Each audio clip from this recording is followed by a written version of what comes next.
Assalamualaikum warahmatullahi wabarakatuh. Perkenalkan, nama saya Huma Sobia dari kelas 11 Otomasi 3. Di sini saya akan membuat video resume PPM pada hari Selasa tanggal 4 November 2025, yaitu mengenai pengoperasian PLC dengan silinder dan solenoid valve 5/2 jenisnya, serta flow control valve serta reed switch sensor. Yang pertama itu ada pengertian dari silinder. Silinder pneumatik atau silinder udara adalah komponen aktuator pada sistem pneumatik yang berfungsi untuk mengubah energi udara bertekanan menjadi gerak mekanik atau gerak lurus atau juga putar.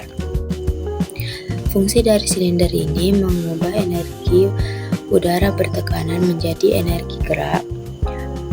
Yang kedua, menggerakkan mekanisme pada mesin otomatis, misalnya mendorong, menekan, mengangkat, ataupun memindahkan barang. Yang ketiga, mengontrol gerakan maju mundur linier atau aktuator. Yang keempat, menjadi bagian penting dalam sistem kendali seperti PLC atau sistem otomasi industri. Nah, yang kedua ada pengertian dari solenoid valve 5/2.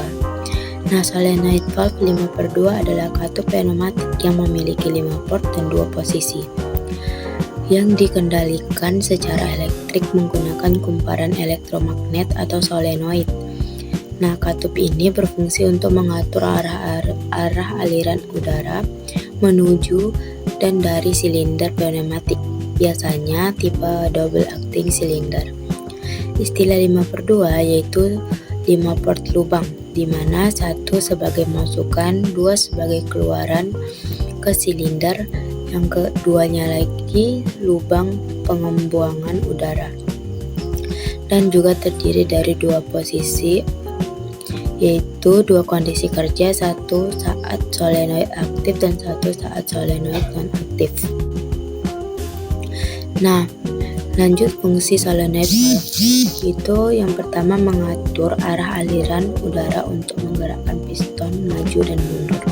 Yang kedua, mengganti fungsi katup manual dengan sistem otomatis elektrik. Yang ketiga, bekerja sama dengan PLC atau sensor untuk membuat sistem otomasi industri. Yang keempat, dapat digunakan untuk mengontrol aktuator pneumatik double acting. Prinsip dari solenoid valve itu, ketika solenoid A aktif, katup berpindah posisi sehingga udara mengalir dari port P ke port A, mendorong piston maju. Ketika solenoid B aktif, posisi berubah dan udara mengalir dari port P ke port B. Nah, membuat pistonnya itu mundur. Udara dari sisi yang tidak digunakan dan dibuang melalui port pembuangan R atau S. Yang ketiga ada pengertian dari flow control valve. Flow control valve adalah katup pengatur aliran udara pada sistem pneumatik yang berfungsi untuk mengatur kecepatan gerak aktuator seperti silinder dengan cara mengatur jumlah udara bertekanan yang mengalir. Dengan mengatur besar kecilnya aliran udara, maka kecepatan gerakan piston pada silinder dapat diperlambat atau dipercepat sesuai kebutuhan.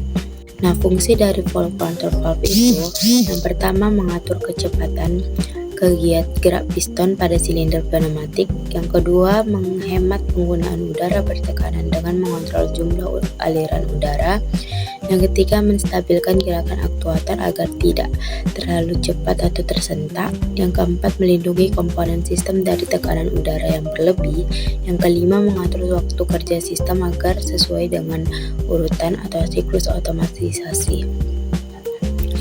Nah, jenis-jenis flow control valve ini, yang pertama ada meter in, yaitu pengaturan udara masuk. Nah, mengatur udara yang masuk ke silinder cocok untuk beban yang ringan dan gerakan maju cepat. Yang kedua ada meter out atau pengaturan udara keluar. Ini mengatur udara keluar dari silinder. Ini cocok untuk beban berat karena mengontrol kecepatan dengan menahan udara masuk. Nah, yang keempat ada pengertian dari reed switch sensor. Reed switch sensor adalah sensor posisi yang bekerja berdasarkan medan magnet. Nah, sensor ini digunakan untuk mendeteksi posisi piston pada silinder pneumatik. terutama saat piston sudah mencapai titik ujung atau posisi tertentu di dalam silinder. Red switch ini sama dengan sensor pendeteksi posisi piston menggunakan magnet dan kontak logam tipis.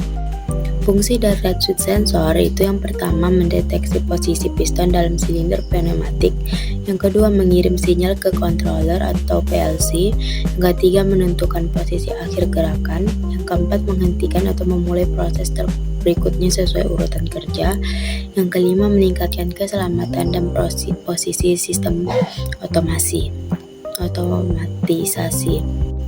Nah, jenis-jenis red switch sensor yang pertama ada normally open atau NO. Dalam keadaan normalnya, dia ini tanpa magnet, maka kondisinya akan terbuka. Nah, saat ada magnet, kontaknya akan menjadi menutup. Yang jenis ini tuh paling umum digunakan. Yang kedua itu ada normally closed atau dalam keadaan normalnya ini tanpa magnet, dan ini dalam keadaan tertutup. Nah, ketika ada magnet, maka kontaknya ini akan terbuka. Nah, yang ketiga ada changeover atau CO atau SPDT, yaitu single pole double throw. Memiliki dua posisi output, bisa digunakan untuk logika kontrol atau lebih kompleks. Nah, sekianlah presentasi resume PPM pada hari Selasa. Mohon maaf apabila masih ada banyak salah kata. Wassalamualaikum warahmatullahi wabarakatuh.